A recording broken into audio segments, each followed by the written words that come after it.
प्रिय छात्रों, आज के वीडियो लेक्चर में हम लोग कार्बोजाइलिक एसिड के बचे हुए पोर्शन का अध्ययन करेंगे। पिछले वीडियो लेक्चर में हम लोग डाई कार्बोजाइलिक एसिड का नाम कैसे दिया जाता है सीख चुके हैं। तो चलिए हम लोग सीखते हैं naming of try and poly carboxylic acid. Try carboxylic acid और पॉली कार्बोजाइलिक एसिड का नाम कैसे दिया जाता है। देखिए, आयुपैक ने 1993 में यह अनुशंसा किया कि यदि कार्बन के चेन में 3 या 3 से अधिक COOH ग्रुप डायरेक्ट जुड़े हों तो उसे पैरेंट चेन में शामिल नहीं किया जाता है और इसके लिए स्पेशल सफिक्स कार्बोजाइलिक एसिड का प्रयोग किया जाता है।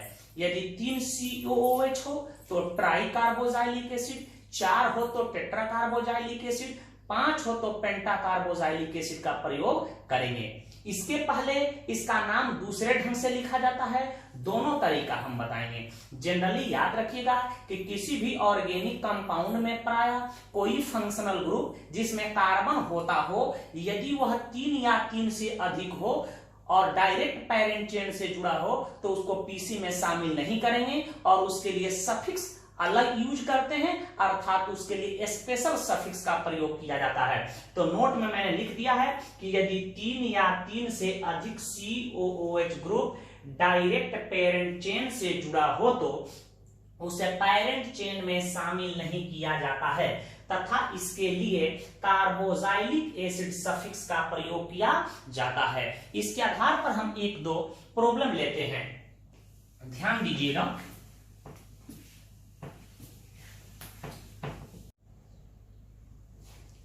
आपसे कहे कि इसका आयुपैक नेम लिखिए तो आप कैसे लिखिएगा, ध्यान दीजिएगा।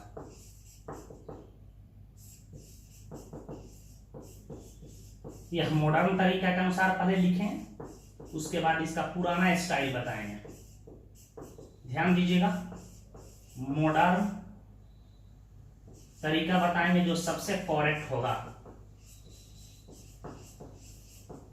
देखिए, देख रहे हैं कि कार्बन के चेन से 3 COOH ग्रुप जुड़ा है या 3 से अधिक हो तो तुरंत क्या कर देना है, इसको छांट के अलग कर देना है, इसको पैरेंट चेन से अलग कर लेना है। गिनती कर देते हैं 1 2 3 पैरेंट चेन की। देख रहे हैं कि 1 पर, 2 पर, 3 पर, तीनों पर COH ग्रुप जुड़ा है। 3 कार्बन का वर्ड रूट होता है प्रोप, सिंगल बॉन्ड से जुड़े हैं तो इसके लिए हम N यूज करते हैं, प्रोपेन। और 1, 2, 3 try carboxylic acid, try carboxylic acid हम यूज कर देंगे। चूंकि 3 COH ग्रुप है तो ट्राई लगा दिए हैं, 4 रहता तो टेट्रा लगा देते हैं। इसी सवाल को पहले कैसे यूज करते थे जब यह नियम नहीं था, देखिए।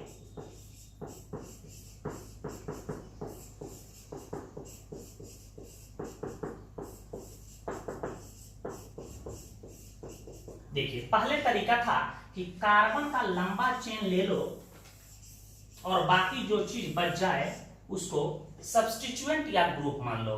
तो हम एक फंक्शनल ग्रुप से शुरू करते हुए लंबा चेन ले लिए हैं और बाकी जो चीज बच गया हमारा, यह ग्रुप का काम करेगा, सब्स्टिट्यूएंट का कार्य करेगा। हम नंबरिंग कर रहे हैं 1 2 3 4 5।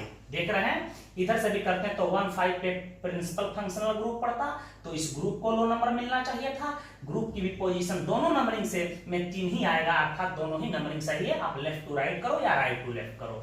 3 पे क्या दिखाई दे रहा है बेटा, 3 पे है कार्बोक्सी, 3 कार्बोक्सी। कल के क्लास में बताए थे आपको कि COOH ग्रुप यदि सब्स्टिट्यूएंट का कार्य करे तो इसको कार्बोक्सी कहते हैं। और पैरेंट चेन में कार्बन है 5 तो इसका नाम होगा pentane 1,5 dioic acid, dioic acid. चूंकि पैरेंट चेन में 2 COH ग्रुप है तो डाइओइक एसिड लगा देंगे। इसका कॉमन नेम भी हम चाहें तो लिख सकते हैं। टेक्निक बताए थे, जिधर से हम लोग 1 2 3 करते हैं उधर से अल्फा बीटा कर लो। फंक्शनल ग्रुप को छोड़ करके ये अल्फा कार्बन, यह बीटा कार्बन। तो देखो, बीटा पर क्या दिखाई दे रहा है, कार्बोक्सी, तो यहां लिख देंगे बीटा कार्बोक्सी। Beta carboxy. कल बताए थे कि पेंटेन 1,5 डाइओइक एसिड का कॉमन नेम होता है ग्लूटेरिक एसिड। आपको रटवाए थे कि 2 वाले का नाम ऑक्जेलिक, 3 वाले का नाम मैलोनिक, 4 वाले का नाम सक्सेनिक। कहानी एक बता दिए थे, ओ मेरे सनम घर आजा तू परदेश से। तो 1,5 डाइओइक एसिड का कॉमन नेम क्या होता है? Glutaric acid. तो GLUTARIC ग्लूटेरिक एसिड इसका कॉमन नेम आप लिख सकते हैं। याद रहे कि यदि मल्टीपल चॉइस क्वेश्चंस में इस कंपाउंड का आयुपैक नेम ये भी दिया रहे और ये भी दिया रहे और आपसे कहे कि इसका करेक्ट आयुपैक नेम होता है, तो सबसे करेक्ट आयुपैक नेम यही होगा, क्योंकि यह नया तरीका है, मॉडर्न तरीका है जिसको आयुपैक ने अनुशंसा किया। तो इसे पहले नोट कर लें। एक और क्वेश्चंस बता रहे हैं। इस कंपाउंड का आपसे कहे कि आयुपैक नेम लिखें तो मॉडर्न स्टाइल से ही नाम लिखिएगा, कोशिश कीजिए। आपको मन करे तो ओल्ड स्टाइल से भी लिख सकते हैं, लेकिन मॉडर्न स्टाइल आप ध्यान दीजिएगा। यहाँ COOH ग्रुप 1 है, 2 है, 3 है, 4 है और चारों पैरेंट चेन से डायरेक्ट जुड़े हुए हैं। तो तरीका है कि इसे पैरेंट चेन में शामिल ना करें। एक फंक्शनल ग्रुप, यहाँ एक 2 फंक्शनल ग्रुप, यहाँ एक 3 फंक्शनल ग्रुप और यहाँ एक 4 फंक्शनल ग्रुप और यहाँ मिथाइल जुड़ा हुआ है ग्रुप।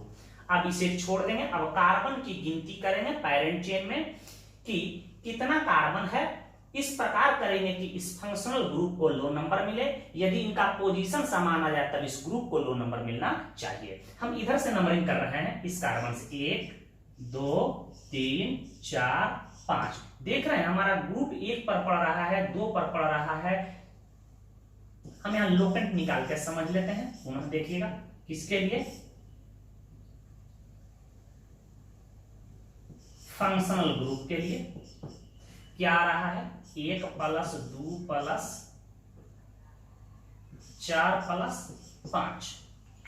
या इधर से एक नंबरिंग कर रहे हैं 1 2 3 4 5। इसके लिए भी हम लोकेंट देख रहे हैं 1 + 2 + 4 + 5। यहां देख रहे हैं ग्रुप का पोजीशन सेम आ रहा है, तब इस एल्काइल ग्रुप को लो नंबर मिलना चाहिए। दोनों नंबरिंग में 3-3 अर्थात दोनों नंबरिंग हमारा सही है। कंफर्म हो लेते हैं कि कौन सा नंबरिंग सही है और कौन सा नंबरिंग गलत है। बात समझ गए? अब इसका नाम देखिए कैसे लिखेंगे। 3 पे मिथाइल है तो लिख देते हैं 3 मिथाइल। पैरेंट चेन में कार्बन 5 है तो लिख सकते हैं pentane 1, 2, 4, 5 tetra carboxylic acid. Tetra carboxylic acid इसका नाम हो सकता है। आप इसे ओल्ड स्टाइल में भी आप लिख सकते हैं। यदि ओल्ड स्टाइल में लिखना हो तो इसका नाम कैसे लिखेंगे ध्यान दीजिएगा। हम लाल कलर से इसकी नंबरिंग कर रहे हैं 1 2 3 4 5 6 7। क्लियर है? अब देख रहे हैं कि 3 और 4 पर कार्बोक्सी है, 3 पर मिथाइल है। तो इसका नाम हम लोग ओल्ड स्टाइल में क्लासिकल तरीका कैसे लिख सकते हैं ध्यान दीजिएगा। इसका नाम होगा बेटा, ध्यान रखना 3,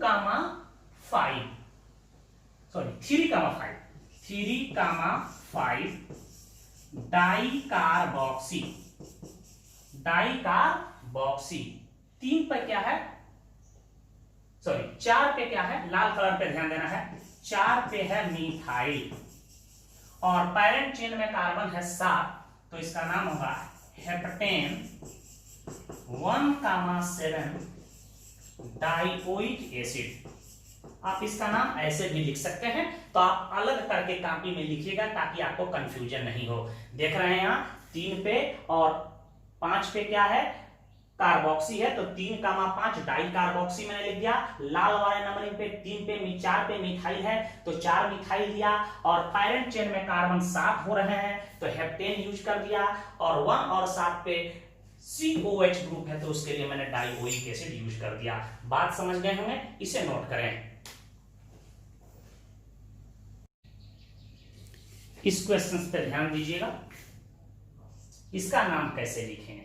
ठीक है, सबसे पहले हम कार्बन का लंबा चेन ले रहे हैं और एक बात देख रहे हैं कि COH ग्रुप डायरेक्ट इस पेरेंट चेन से न जुड़ के साइड चेन के रूप में है।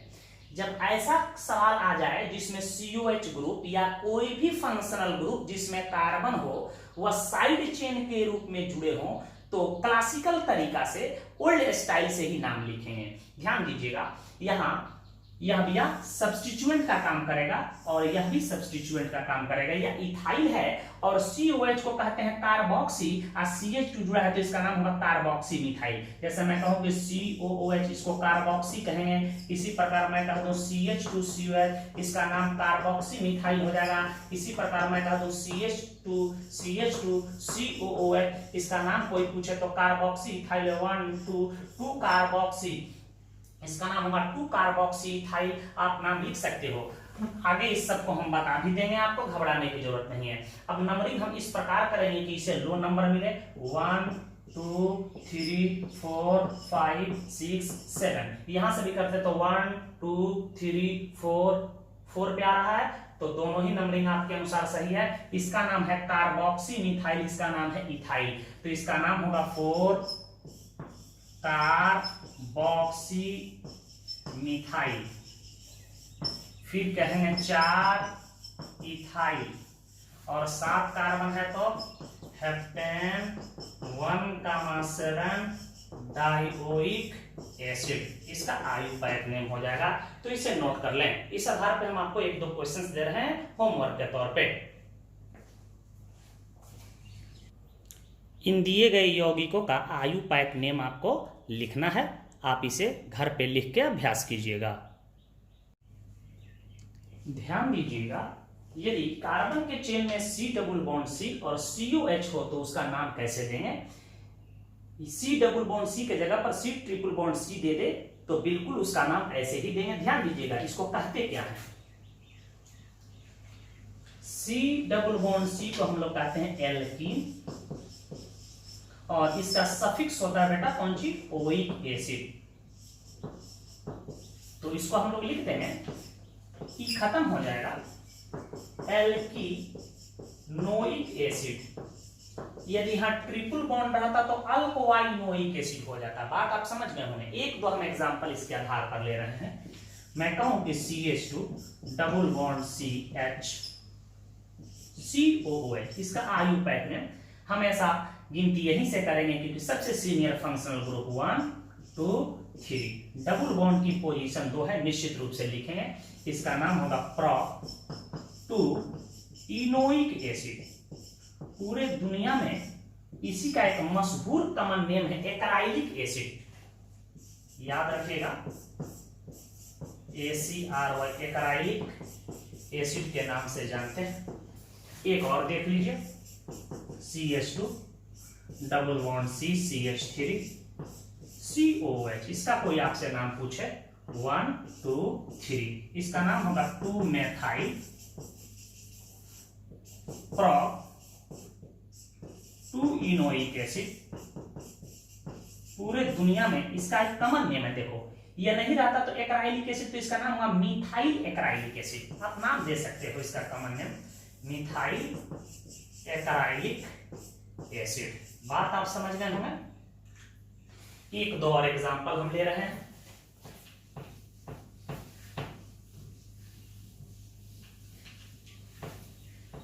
आपसे पूछे, बहुत महत्वपूर्ण एसिड है, ऑर्गेनिक जब पढ़ेंगे तो इसका इस्तेमाल हम लोग करके देखें। 1 2 3 4 इसका नाम होगा ब्यूट। 2 पे क्या है, डबल बॉन्ड है 2 इनोइक एसिड और पूरे दुनिया में इसका एक मशहूर कॉमन नेम है। याद रखिएगा, यह कॉमन नेम है इसका क्रोटोनिक एसिड। क्रोटोनिक एसिड होता है। आपसे कोई पूछ दे कि इसका आयुपैक नेम बताइए, मुझे उम्मीद है कि आप इसका आयुपैक नेम लिख सकते हैं। आपसे कोई पूछ दे कि इसका आयुपैक नेम आप लिखिए, मुझे उम्मीद है कि आप लिख सकते हैं। तो इसका आयुपैक नेम लिख के अभ्यास कीजिएगा। आगे हम नया चीज बता रहे हैं, इसे नोट करें। इन दो यौगिकों पर ध्यान दीजिएगा, बार बार बोर्ड एग्जाम और कंपटीशन में पूछे जाते हैं। यह दोनों आपस में आइसोमर है, ज्योमेट्रिकल आइसोमर है। इसकी चर्चा हम लोग ज्योमेट्रिकल आइसोमेरिज्म में करेंगे। कोई पूछे कि इसका आयुपैक नेम बताइए, तो 1 2 3 4 इसका नाम होगा, ध्यान दीजिएगा, ब्यूट 1,4 डाइओइक एसिड। यहां चूंकि डी आया हुआ है इसलिए इसका ई नहीं हटा है। आप इसी को ऐसे लिख सकते हो 2 butene 1,4 dioic acid. Dioic acid, यहां ध्यान दीजिएगा, पूरे दुनिया में इसी का एक मशहूर नाम है maleic acid, MALEIC, maleic acid. पूरे दुनिया में इसको मैलेइक एसिड के हम लोग नाम से जानते हैं।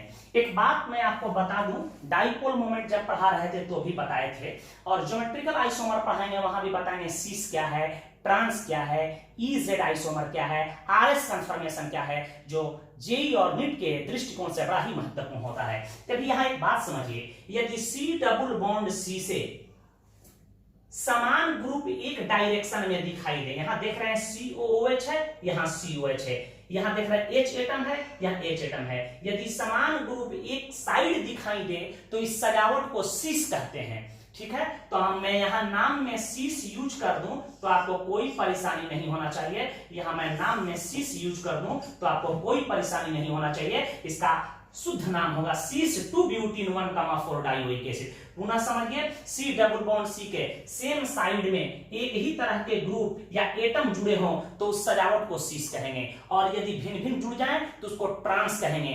यह पद्धति पुरानी हो गई। अब इसी के स्थान पे EZ का प्रयोग किया जा रहा है। इसके लिए CIP रूल है। CIP रूल की चर्चा हम लोग करेंगे कि कैसे E और Z का यूज किया जाता है, जो बार बार कंपटीशन में पूछा जाता है। यहां ध्यान दीजिएगा, यहां देख रहे हैं कि C डबल बॉन्ड C के समान डायरेक्शन में भिन्न भिन्न ग्रुप हैं। यहाँ COH ग्रुप है तो यहाँ H एटम है, यहाँ H एटम है तो यहाँ COH ग्रुप है, अर्थात इस सजावट को हम लोग ट्रांस कहेंगे। तो इसका आयुपैक नेम 1 2 3 4, इसका आयुपैक नेम क्या होगा बेटा, यहाँ ध्यान दीजिएगा, ब्यूट 2 क्या होगा, ब्यूट 2 1,4 डाइओइक एसिड तो होगा, लेकिन इसके जगह पर हम यूज कर रहे हैं ट्रांस, या इसी को आप ऐसे लिख सकते हो, trans 2 butene 1,4 dioic acid. Dioic acid, यह दोनों आपस में आइसोमर हैं। इसी का कॉमन नेम होता है fumaric acid, FUMARIC, fumaric acid, याद रखिएगा। यह दोनों आपस में ज्योमेट्रिकल आइसोमर है, याद रखिएगा। इसी को हम लोग ज्योमेट्रिकल आइसोमर या इसी को सिस ट्रांस आइसोमर के नाम से जानते हैं। इसकी चर्चा हम लोग ज्योमेट्रिकल आइसोमेरिज्म में करेंगे। यहां देख रहे हैं कि यह सिस 2 ब्यूटीन 1,4 डाइओइक एसिड है, यह ट्रांस 2 ब्यूटीन 1,4 डाइओइक एसिड है। यह दोनों देखने में तो एक तरह से लगते हैं, लेकिन इनके प्रॉपर्टी में आसमान जमीन का अंतर होता है। तो इसको प्रॉपर्टी को याद रखने का एक ट्रिक्स बता रहे हैं, उसे याद कर जाइएगा। पहले इसे नोट करें, एक जरा हटके ट्रिक्स याद रखिएगा कि ट्रांस आइसोमर है मनमोहन सिंह, बाकी सब है सिस। इसका अर्थ क्या हुआ, या मनमोहन सिंह भारत के पूर्व प्रधानमंत्री, बहुत ही ग्रेट स्कॉलर। एम का मतलब यहां समझना है मेल्टिंग पॉइंट, और यहां एस का मतलब समझना है स्टेबिलिटी, STABILITY, स्टेबिलिटी। इसका मतलब है कि जो भी ट्रांस आइसोमर होगा प्रायः उसके दो गुण सबसे अधिक होंगे, मेल्टिंग पॉइंट और स्टेबिलिटी, और बाकी सभी गुण सिस आइसोमर का सबसे अधिक होगा। मैं कहूं कि दो आइसोमर दे दूं, ट्रांस और सिस, प्रायः मैं कहूं आपसे कि बताइए कि किसका डाइपोल मोमेंट अधिक होगा, तो आपका जवाब होगा सिस आइसोमर का डाइपोल मोमेंट अधिक होगा। मैं कहूंगा किसका बॉइलिंग पॉइंट अधिक होगा, आपका जवाब होगा कि सिस आइसोमर का बॉइलिंग पॉइंट अधिक होगा। मैं कहूं कि किसका रिफ्रैक्टिव इंडेक्स अधिक होगा, सिस आइसोमर का रिफ्रैक्टिव इंडेक्स अधिक होगा। मैं कहूंगा किसका डेंसिटी अधिक होगा, तो सिस आइसोमर का डेंसिटी अधिक होगा। कहने का अर्थ हुआ कि ट्रांस आइसोमर जो भी हो उसका दो ही गुण अधिक होगा, एक मेल्टिंग पॉइंट और एक स्टेबिलिटी। बाकी सभी गुण सीस आइसोमर का अधिक होता है। जनरली यह बात लागू होता है, ऑलवेज ट्रू नहीं है। क्लियर बात समझ गए हैं? तो इसे रट जाइएगा। ट्रांस आइसोमर है मनमोहन सिंह, बाकी सब है सीस। इसकी चर्चा हम लोग ज्योमेट्रिकल आइसोमेरिज्म में पुनः करेंगे, इसे नोट कर लें। हम लोग अब कुछ पॉलीफंक्शनल कंपाउंड का अध्ययन करेंगे। कोई पूछे कि पॉलीफंक्शनल कंपाउंड क्या है, तो वैसा यौगिक जिसमें एक से अधिक फंक्शनल ग्रुप उपस्थित हो उसको हम लोग पॉलीफंक्शनल कंपाउंड के नाम से जानते हैं, जो बार बार कंपटीशन में पूछे जाते हैं। पॉलीफंक्शनल कंपाउंड दे देगा और पूछेगा कि इसका IUPAC नेम लिखें। इसके लिए आपको सीनियरिटी सीरीज या उसी को हम लोग सीनियरिटी टेबल के नाम से भी जानते हैं, वह याद होना चाहिए। और जब फंक्शनल ग्रुप सब्स्टिट्यूएंट का कार्य करता है तो उसके लिए कौन सा प्रीफिक्स यूज करते हैं, यह याद होना चाहिए। यह दो बात यदि याद है तो किसी भी कंपाउंड का आप IUPAC नेम लिख सकते हैं। आपको हम फंक्शनल ग्रुप पढ़ा रहे थे, तब भी सीनियरिटी टेबल बताया था कि सबसे पहले याद रखिएगा एसिड आता है। यह क्या है? एसिड। तो सबसे पहले एसिड आता है, इसमें सबसे सीनियर होता है कार्बोजाइल ग्रुप, उसके बाद होता है सल्फोनिक एसिड। उसके बाद एसिड के डेरिवेटिव्स आते हैं, इसको एनहाइड्राइड कहते हैं, इसको एस्टर कहते हैं, इसको एसिड हाइलाइड कहते हैं, इसको एमाइड कहते हैं। तो याद रखने का तरीका, पहले एसिड को सजा देंगे, उसके बाद डेरिवेटिव्स ऑफ एसिड को सजाते हैं, DERIVATID, डेरिवेटिव्स ऑफ एसिड को सजा देते हैं, डेरिवेटिव्स ऑफ एसिड को सजा देते हैं। उसके बाद साइनाइड होता है, उसके बाद आइसोसाइनाइड, उसके बाद एल्डिहाइड, उसके बाद कीटोन, उसके बाद हाइड्रोक्सिल ग्रुप जिसको अल्कोहल ग्रुप कहते हैं, उसके बाद थायोल होता है जिसको मर्केटान के नाम से भी जानते हैं, उसके बाद एमीन आता है, उसके बाद इपॉक्सी आता है। इसके बाद आने वाले अन्य group nitro, nitroso, alkoxy, chloro, fluoro, bromo हमेशा ग्रुप अर्थात सब्स्टिट्यूएंट का कार्य करते हैं। कहने का तात्पर्य क्या हुआ,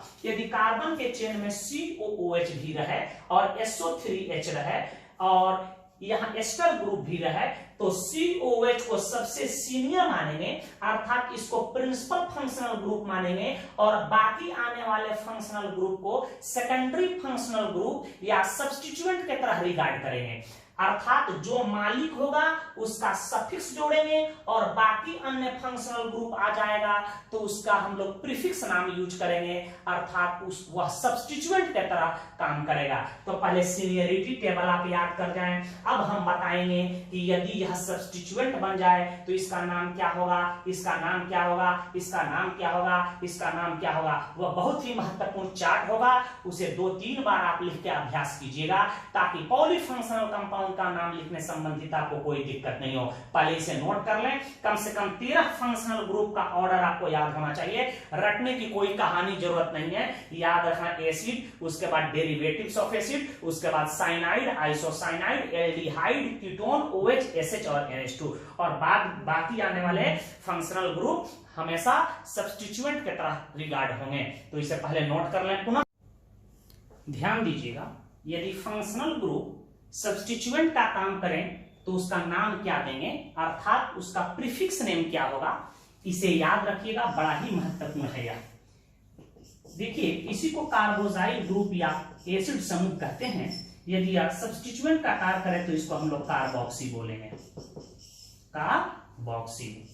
इसको सल्फोनिक एसिड के नाम से जानते हैं। यदि ग्रुप का काम करे तो इसको सल्फो कहेंगे। इसको एस्टर समूह कहते हैं। यदि आप सब्स्टिट्यूएंट का काम करें तो इसको कहेंगे अल्कोक्सी कार्बोनिल। क्या कहेंगे इसको? Alkoxy carbonyl. एग्जाम्पल के तौर पे यहां समझने के लिए मैं दे दूं C+O CH3, तो इसका नाम हो जाएगा, इतना को कहेंगे मिथॉक्सी कार्बोनिल। क्या हो जाएगा बेटा?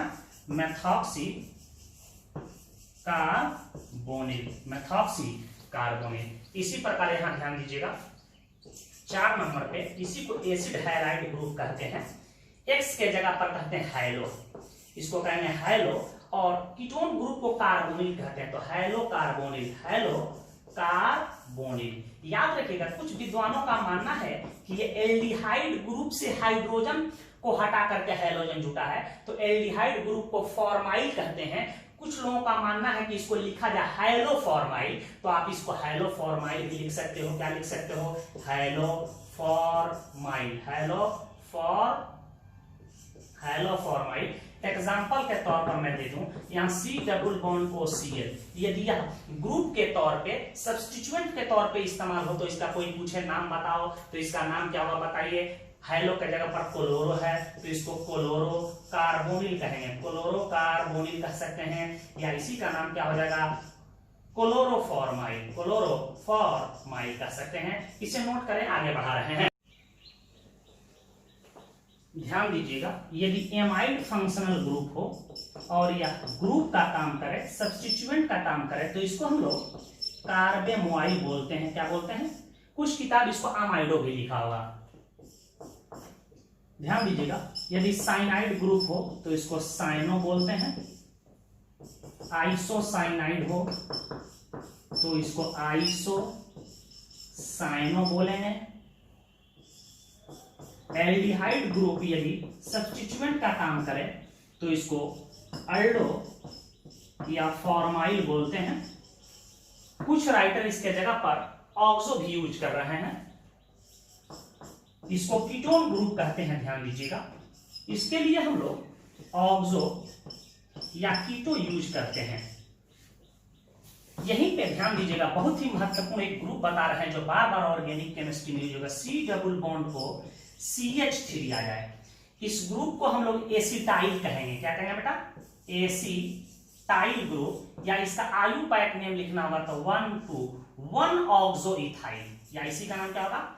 1 ऑक्सो, और इसको कहेंगे इथाइल, 1 ऑक्सो इथाइल। इसी प्रकार आपसे कोई पूछे C double bond O CH2 CH3, इसका आप आयु पैक नेम बताइए, तो आपका जवाब होगा 1 2 3, 1 ऑक्सो प्रोपाइल हो सकता है। तो आप इस समझ गए होंगे, इसे नोट करें।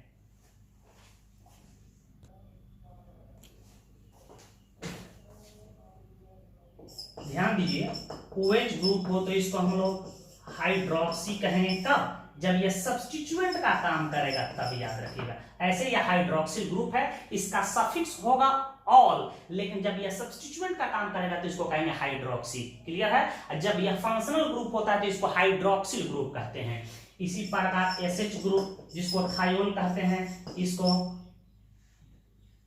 मर्केटो कहेंगे। क्या कहेंगे? एमीन ग्रुप यदि सब्स्टिट्यूएंट का काम करे तो इसको एमिनो कहेंगे। यदि X एटम हो तो इसको हैलो कहेंगे।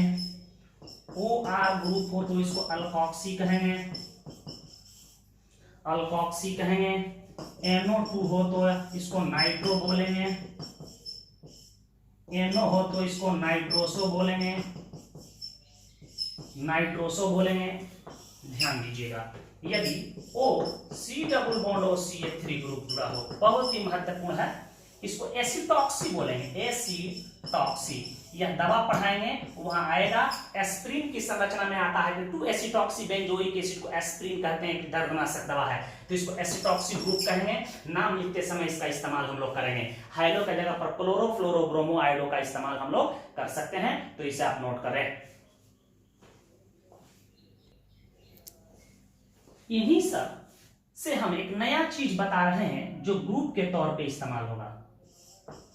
ध्यान दीजिएगा, यदि कह दे CH2COOH, इतना को कहते हैं कार्बोक्सी, तो इसका नाम होगा carboxy methyl, carboxy methyl. Technique आप समझ गए होंगे। यदि मैं कह दूं CH2CN, तो इसका नाम होगा साइनोमिथाइल, CYANO, साइनोमिथाइल। इसी प्रकार मैं कह दूं CH2, यहाँ NH2 जोड़ दूं तो इसका नाम होगा एमिनोमिथाइल। NH2 को एमिनो कहेंगे, एमिनोमिथाइल। यदि मैं यहाँ CH2 कह दूं, यहाँ OH कह दूं, तो इसका नाम होगा HYDROXYL, hydroxy, hydroxy methyl, sorry hydroxy methyl. आप टेक्निक समझ चुके होंगे। यदि मैं कह दूं CH2, मैं कह दूं CH2, मैं कह दूं OH, इसका नाम होगा हाइड्रोक्सी इथाइल या 2 हाइड्रोक्सी इथाइल। आप इसको बोल सकते हो हाइड्रोक्सी इथाइल या 2 हाइड्रोक्सी इथाइल भी बोल सकते हो। टेक्निक आप समझ चुके होंगे। इसी आधार से हम लोग, इसी आधार पर हम लोग सब्स्टिट्यूएंट का निर्माण कर लेंगे और इसे कार्बन के चेन में जोड़ेंगे और उसके बाद हमारा तैयार होगा पॉलीफंक्शनल कंपाउंड। तो इसे नोट करें, कुछ हम पॉलीफंक्शनल कंपाउंड का एग्जांपल ले रहे हैं आपके सामने। चलिए हम लोग कुछ पॉलीफंक्शनल कंपाउंड का नाम देख रहे हैं कि उसका नाम कैसे लिखा जाता है। देखिए इस यौगिक पे आपको ध्यान दीजिए, यहाँ 3 फंक्शनल ग्रुप दिखाई दे रहा है। एक को कहेंगे एसिड समूह यहां दिखाई दे रहा है, एक यहां एमीन ग्रुप दिखाई दे रहा है और यहां एक अल्कोहल ग्रुप दिखाई दे रहा है। सबसे पहला काम कि यदि कोई पॉलीफंक्शनल कंपाउंड दिया हो तो फंक्शनल ग्रुप का पहचान करना है। यदि डबल बॉन्ड हो तो एल्कीन का फंक्शनल ग्रुप हो जाता है, ट्रिपल बॉन्ड होता तो अल्काइन का फंक्शनल ग्रुप हो। अब इन तीनों फंक्शनल ग्रुप में आपको पहचानना है कि सीनियर कौन है। तो अभी तो बहुत ही आसान सवाल है, क्योंकि COOH आप जानते हैं दुनिया का सबसे सीनियर फंक्शनल ग्रुप है। यह दिया हो कार्बन के चेन में तो कोई टेंशन नहीं है। तो सबसे सीनियर जो होगा उसको मालिक मान लेंगे, अर्थात यह प्रिंसिपल फंक्शनल ग्रुप होगा और बाकी जो बच जाएगा वह सेकेंडरी फंक्शनल ग्रुप होगा, या यह हमारा सब्स्टिट्यूएंट का काम करेगा, यह भी हमारा सब्स्टिट्यूएंट का काम करेगा। बात आप समझ गए होंगे। अब क्या करेंगे, जो मालिक है उसी से शुरू करते हुए कार्बन का लंबा चेन लेना है, या गिनती इस प्रकार करना है कि इसे लो नंबर मिले मालिक को। क्लियर। और जो मालिक होगा, principal functional group COOH group है तो नाम में जो सफिक्स जुटेगा इसी का सफिक्स जुटेगा।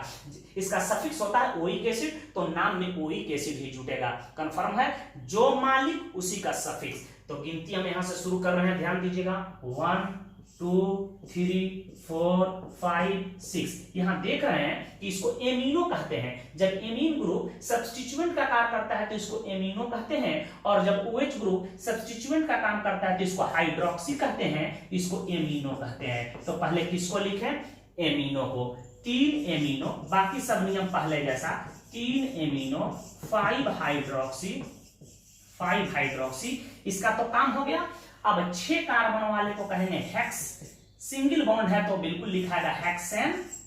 इसका सफिक्स होता है ओइक एसिड, तो यहां जोड़ देंगे हेक्सेनोइक एसिड। यह हमारा आयुपैक नेम हो जाएगा। किसी को दिक्कत, इसे नोट करें। 2-3 और बता रहे हैं। इस कंपाउंड पर आप फोकस कीजिए। कह रहा है कि इसका आयुपैक नेम लिखना है। यहां भी देख रहे हैं कि एक फंक्शनल ग्रुप COOH है, यहां एक कीटोन दिखाई दे रहा है, यहां भी एक कीटोन दिखाई दे रहा है और यहां OH दिखाई दे रहा है। तो इन सब में सीनियर COH होता है, तो इसको हम लोग मार देंगे प्रिंसिपल फंक्शनल ग्रुप। इससे स्पष्ट हो गया कि नंबरिंग यहीं से शुरू करते हुए कार्बन का लंबा चेन लेंगे। दूसरा बात यह कंफर्म हो गया कि COOH जब यह मालिक बन गया तो इसी का सफिक्स हम नाम में यूज करेंगे। तो कार्बन का लंबा चेन हम यहीं से यूज कर रहे हैं, ध्यान दीजिएगा। 1 2 3 4 5 6 7। क्लियर है। कीटोन ग्रुप जब सब्स्टिट्यूएंट का काम करता है तो इसको ऑक्सो कहते हैं, इसको हाइड्रोक्सी कहते हैं। अब प्रश्न आया कि यह कौन सा ग्रुप जुड़ा हुआ है कार्बन के चेन में, ध्यान दीजिएगा। अभी हम आपको बताएं, इसी को हम लोग एसिटाइल ग्रुप कहते हैं। एसिटाइल ग्रुप नहीं समझ में आई एसिटाइल ग्रुप है तो इसका नाम क्या हो जाएगा, देखिएगा। इसका नाम हम दे देते हैं 1 2। इसका नाम होगा 1 ऑक्सो इथाइल। 1 ऑक्सो, आप 1' 2' भी कर सकते हैं। 1' ऑक्सो इथाइल ग्रुप। ये आपकी मर्जी की 1' ऑक्सो इथाइल लिखिए या आप एसिटाइल लिखिए। एसिटाइल लिखिएगा तो पहले इसको लिखना होगा। तो इसका आयुपैक नेम क्या हो जाएगा, ध्यान दीजिएगा। 2 एसिटाइल। क्या लिखिएगा, 2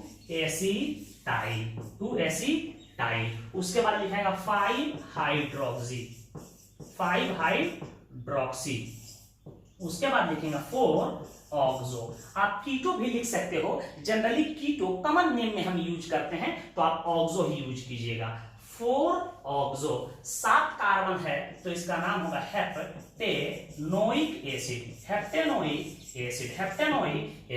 इसका नाम ऐसे भी आप यूज कर सकते हो। इसका नाम 1 ऑक्सो इथाइल है, तो इसका नाम हम 1 O for oxo, O for oxo, तो पहले हाइड्रोक्सी लिखाएगा। आप 5 HYDROXY 5 हाइड्रोक्सी आप लिख सकते हो। 2 पर क्या है, 1' ऑक्सो इथाइल फिर क्या लिख सकते हो, 4 पर क्या है, oxo heptanoic acid. Oic acid suffix इसलिए जोड़ रहे हैं क्योंकि यह मालिक है, प्रिंसिपल फंक्शनल ग्रुप है। बात समझ गए होंगे। एक दो और सवाल हम ले रहे हैं, इसे नोट करें। इस कंपाउंड पर आप विचार करें। देखिए इसमें फंक्शनल ग्रुप 2 दिखाई दे रहा है। एक यहां दुनिया का सबसे सीनियर फंक्शनल ग्रुप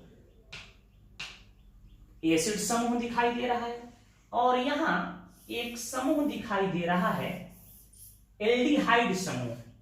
कुछ लोग कहेंगे नहीं मैं कीटोन समूह इसको मानूंगा। ये आपके ऊपर निर्भर कर रहा है कि आप इसको क्या ट्रीट कीजिएगा, लेकिन देखने में बिल्कुल स्पष्ट है कि एल्डिहाइड है। सबसे सीनियर COH है, तो यह प्रिंसिपल फंक्शनल ग्रुप कहलाएगा, और इसको सेकेंडरी फंक्शनल ग्रुप कहेंगे। तो इसका नाम कैसे देते हैं ध्यान दीजिएगा। इसका 2 नाम हो सकता है, 1 2 3 4। चूंकि यह हमारा क्या है, सब्स्टिट्यूएंट है, तो हम नंबरिंग इसका नहीं करेंगे। 4 पे है फॉर्माइल, तो लिख सकते हैं 4 फॉर्माइल, या आप इसके जगह पर अल्डो भी लिख सकते हो, 4 अल्डो। और कार्बन की संख्या 4 है, तो ब्यूटेनोइक एसिड हो जाएगा, ब्यूटेनोइक एसिड। कुछ राइटर कहते नहीं इसको ऑक्सो के तरह ट्रीट करें, तो इसका नाम देखिए ऐसे हो सकता है 1 2 3 4 5। यदि हम ऐसे लेके चलेंगे, इसको ऑक्सो मानेंगे, आजकल एल्डिहाइड के जगह पर भी ऑक्सो इस्तेमाल हो रहा है, तो इसका नाम हो जाएगा 5 ऑक्सो। ध्यान दीजिएगा, इसका एक और नाम हो जाएगा 5 ऑक्सो। और 5 कार्बन है, तो इसका नाम होगा पेंटेनोइक एसिड। यह दोनों नाम करेक्ट है आयुपैक सिस्टम में। याद रखिएगा कि एल्डिहाइड और COH समूह हो तो इसको कीटोन के रूप में भी आप ट्रीट कर सकते हो, या एल्डिहाइड के रूप में। यदि आप इसको एल्डिहाइड के फॉर्म में ट्रीट करोगे तो नंबरिंग यहीं तक रुकना होगा, और 4 पे समझना होगा कि एल्डिहाइडिक ग्रुप जुड़ा हुआ है, और यदि कीटोन के तौर पे इसे ट्रीट कर रहे हैं तो नंबरिंग पूरा करेंगे। 5 पे ऑक्सो लिख देंगे, पैरेंट चेन में कार्बन 5 है, तो पेंटेनोइक एसिड हो जाएगा। यहां ध्यान दीजिएगा, यहां भी सबसे सीनियर फंक्शनल ग्रुप COH है। गिनती से करेंगे 1 2 3 4 4 5 6। यहां देख रहे हैं SH ग्रुप जुड़ा हुआ है, यहां CH2CN जुड़ा हुआ है, और डबल बॉन्ड 4 पे है। तो SH को हम लोग कहते हैं मर्केप्टो, और इसका नाम होगा साइनोमिथाइल। तो इसका आयुपैक नेम लिख सकते हैं 3 साइनोमिथाइल, 3 साइनोमिथाइल। फिर क्या लिखेंगे, 4 पे क्या है, 4 मर्केप्टो, 4 मर्केप्टो। क्लियर है, डबल बॉन्ड की पोजीशन 4 पे है, और पैरेंट चेन में कार्बन 6 है, तो लिख देंगे हेक्स 4 इनोइक, हेक्स 4 इनोइक एसिड। इसका ई इसलिए हट गया है क्योंकि ओइक एसिड में ओ आया है पहले, तो इसका नाम होगा 3 साइनोमिथाइल 4 मर्केप्टो हेक्स 4 इनोइक एसिड। यह हमारा करेक्ट आंसर हो जाएगा, तो इसे नोट करें। अभी तो हम बड़ा आसान सवाल ले रहे हैं कि COOH ग्रुप ही कार्बन के चेन में ले रहे हैं। यदि कार्बन के चेन में COH ग्रुप नहीं हो तो उसके बाद जो सीनियर होगा उसको हम लोग मालिक मान लेंगे। यदि वह ग्रुप नहीं हो तो उस जो सीनियर फंक्शनल ग्रुप होगा सीनियरिटी ऑर्डर में उसको मालिक मानेंगे, और उसी का सफिक्स जोड़ेंगे। ये उसके आधार पर भी हम सवाल ले रहे हैं, इसे नोट करें। इस क्वेश्चन पे फोकस करेंगे। यहां फंक्शनल ग्रुप दिखाई दे रहा है OH, NH2, SH, और यहां ईथर समूह भी उपस्थित है। तो ध्यान दे रहे हैं कि इन तीनों में सबसे सीनियर कौन है, तो सीनियरिटी सीरीज में सबसे सीनियर आप देखे हैं कि इन चारों में जो जुड़ा हुआ है इसमें सबसे सीनियर OH समूह है, तो यह सब्स्टिट्यूएंट का काम करेगा, यह सब्स्टिट्यूएंट का काम करेगा, यह सब्स्टिट्यूएंट का काम करेगा। और जब यह मालिक हो गया, इसी को प्रिंसिपल फंक्शनल ग्रुप मान लेंगे, तो नाम में ऑल सफिक्स जुटेगा, जो मालिक उसी का सफिक्स। गिनती इस प्रकार करेंगे कि प्रिंसिपल फंक्शनल ग्रुप को लो नंबर मिले 1 2 3 4 5 6 7। ध्यान दीजिएगा, अब किसको पहले लिखेंगे, इसका नाम है मेथॉक्सी, इसका नाम है एमिनोमिथाइल, इसका नाम है मर्केप्टो। तो पहले लिखाएगा एमिनोमिथाइल, 4 एमिनोमिथाइल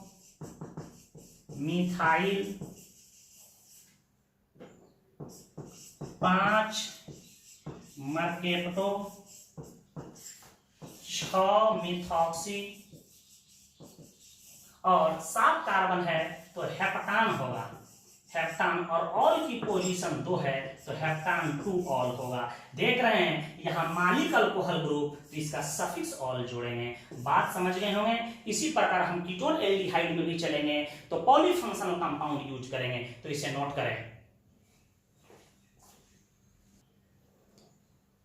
इन पॉलीफंक्शनल कंपाउंड का IUPAC नेम आपको लिखना है।